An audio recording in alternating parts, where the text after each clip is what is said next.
virus corona atau virus Wuhan. Sampai subhanallah kita yang mau berangkat ibadah umrah ke tanah suci saja kena dampaknya. Di stop pemberangkatan ke Saudi Arabia. Baru diberi ujian seperti ini sudah banyak manusia yang stres, khawatir, ketakutan dan sebagainya. La haula wala quwata illa billah.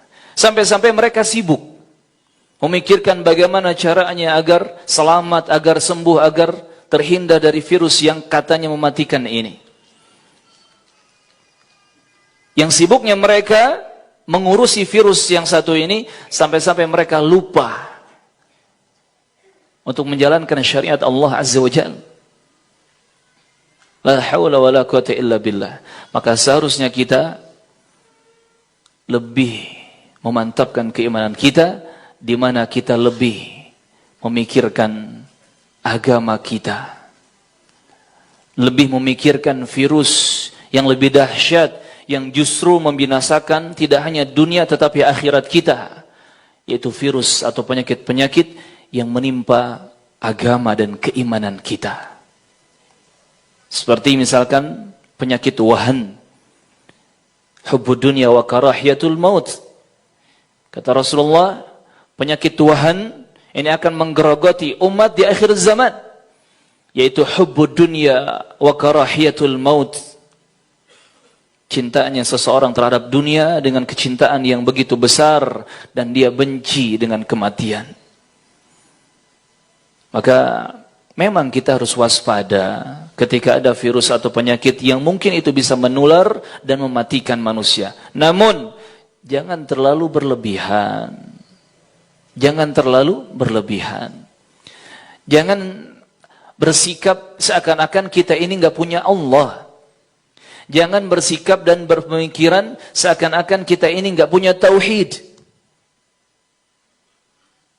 Dan alhamdulillah ternyata Islam mengajarkan kepada kita konsep keselamatan itu dengan beberapa hal. Di antaranya ada konsep pencegahan dan juga ada konsep penyembuhan. Bahkan sebelum datangnya virus dan penyakit-penyakit itu, kita sudah diajari dan dididik oleh Nabi Muhammad sallallahu alaihi wasallam untuk kita menghindari penyakit-penyakit.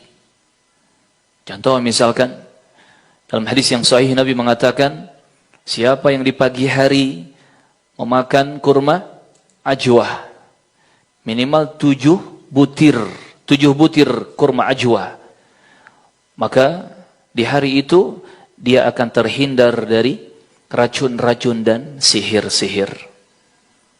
Ini konsep pencegahan sebelum datangnya penyakit. Nabi sudah mengajarkan. Maka hidup sehat, hidup rapi, hidup disiplin, hidup bersih, itu sudah diajarkan oleh Nabi Muhammad sallallahu alaihi wasallam. Atau dengan konsep pencegahan yang lain, misalkan dengan membaca zikir-zikir yang disyariatkan. Siapa yang membaca di pagi hari dan di sore hari, Qul huwallahu ahad, surat Al-Ikhlas, dia baca. Juga Mu'awwidhatain, Al-Falaq dan An-Nas. Hafal surat Al-Ikhlas teman-teman? Surat Qul Hu. Nah, kalau Qul Hu semua tahu ya. Kadang masyarakat kita kalau ditanya surat Al-Ikhlas bengong. Apa surat Al-Ikhlas? Qul Hu, oh Qul Hu, hafal saya. Siapa yang membaca Qul huwallahu ahad, satu surat.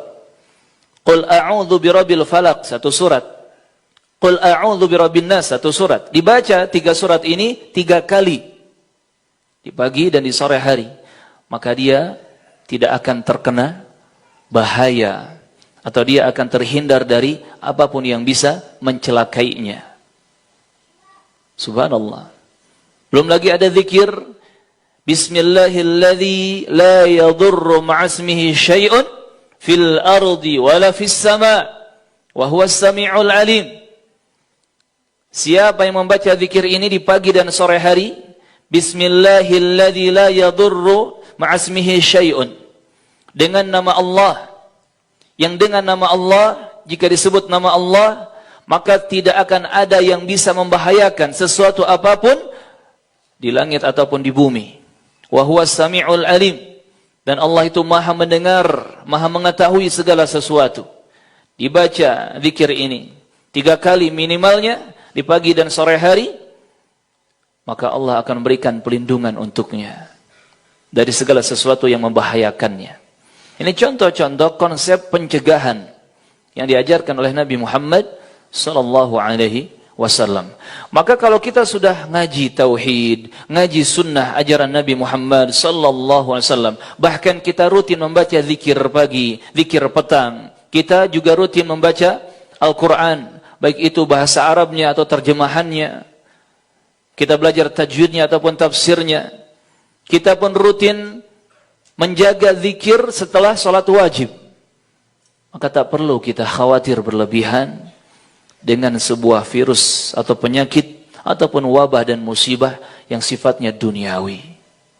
Jangan sampai di sini setan masuk dan mengalahkan kita.